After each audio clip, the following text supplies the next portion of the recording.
शिवजयंतीच्या सर्वांना खूप खूप शुभेच्छा आणि आपल्या लाडक्या राजांना मानाचा मुजरा। खरं तर आजचा कार्यक्रम हा सकाळपासून महानगरपालिकेचा आज एकदम भरगच्च असा कार्यक्रम सकाळी 6:30-7 वाजल्यापासून सुरू आहे आणि आम्ही सगळेजण एकावर एक कार्यक्रम करत इथपर्यंत आज पोचलो।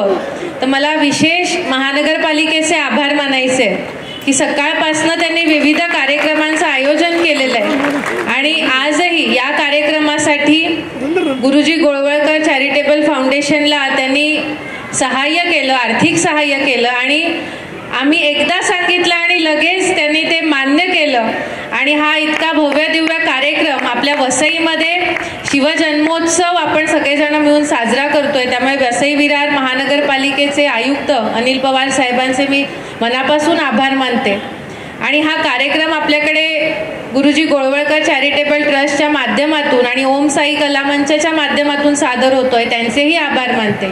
या कार्यक्रमासाठी आमच्या सर्वांच्या विनंतीला आणि हट्टाला मान देऊन तब्येत बरी नसताना सुद्धा विवेक भाऊ या कार्यक्रमाला आवर्जून उपस्थित राहिले, मी त्यांचे मनापासून आभार व्यक्त करते। मंदार सर उपस्थित राहिले, त्यांचेही आभार व्यक्त करते। पवार साहेब, हेरवडे साहेब, सगळे इथे मला महापालिकेचे अधिकारी सगळे दिसत आहेत, त्यांचे आभार व्यक्त करते आणि वेळ आपल्याकडे कमी असल्यामुळे इथे उपस्थित सर्व मान्यवरांचे, पत्रकारांचे सगळ्यांचे मनापासून आभार मानते आणि या कार्यक्रमासाठी तुम्ही सर्वजण इथे एवढ्या मोठ्या संख्येने उपस्थित राहिला, तुमच्या सर्वांचे आभार मानते आणि एकच विनंती करते की आता खरा कार्यक्रम आपला सुरू होणार आहे तर पूर्ण कार्यक्रम बघूनच इकडनं आपण जायचंय। कार्यक्रमाच्या शेवटी आपल्या राजांचा, हिंदवी स्वराज्याचे संस्थापक छत्रपती शिवाजी महाराजांच्या जन्मापासून राज्याभिषेकापर्यंतचा हा कार्यक्रम आहे।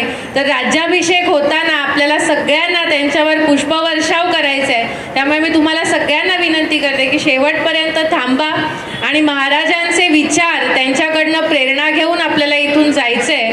मी 2च मिनिटात आभार प्रदर्शन संपवते। मला एकच गोष्ट या निमित्ताने मांडायची आहे की आपण शिवाजी महाराज म्हटलं की आपल्या समोर इतिहास येतो तो अफजल खानाचा वध, शाहिस्तेखानाची बोटं कापली, पावनखिंडची लढाई, तानाजी मालुसरे आणि मग आग्र्याहून महाराजांनी कसं पलायन केलं, ह्या एवढ्याच गोष्टी आपल्या समोर येतात, शिकवल्या जातात। पण आपल्याला हे सुद्धा लक्षात घेतलं पाहिजे की स्वतःच्या आई जिजाऊ माता जेव्हा विधवा झाली, शहाजी महाराजांचं निधन झालं, त्यावेळेला त्यांना सती जाण्यापासून थांबवणारे, सामाजिक क्रांती करणारे आपले राजे होते।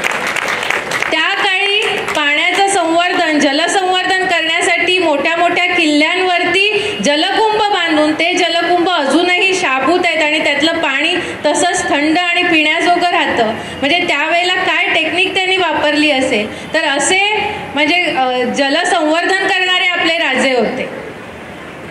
अमावस्या ही अशुभ मानणारे आपण सगळे, पण प्रत्येक लढाई अमावस्येच्याच रात्री लढून ती प्रत्येक लढाई जिंकणारे धर्मचिकित्सक, क्रांतिकारक आपले राजे होते।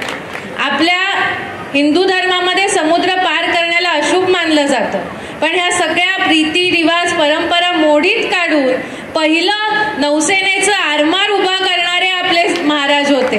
तर हा सगळा इतिहास आपण त्यांच्याकडनं शिकला पाहिजे, आपल्या मुलांना शिकवला पाहिजे आणि सामाजिक समतेचं, सामाजिक क्रांतीचं जे पाया रचणारे आपले शिवाजी महाराज आहे त्यांचा वारसा घेऊन आपण सगळ्यांनी चाललं पाहिजे आणि मला असं वाटतं त्यांच्या स्वप्नातला वसई आपण निश्चित घडवू। त्यासाठी महानगरपालिकेचं सहाय्य आम्हाला मिळेल, आपल्या सरकारचं सहाय्य आपल्याला मिळेल आणि तुम्हा सर्वांचं सहाय्य सगळ्यात महत्त्वाचं आहे। तर तुमच्या सगळ्यांचा आशीर्वाद आणि प्रेमाने आपण निश्चित शिवाजी महाराजांचा स्वप्नातला वसई आपण येत्या 5 ते 10 वर्षामध्ये निश्चित आपण उभा करू शकू अशी मला खात्री वाटते। तर तुमच्या सगळ्यांचे पुन्हा एकदा मी इथे आभार व्यक्त करते। धन्यवाद। जय हिंद, जय महाराष्ट्र, जय शिवाजी।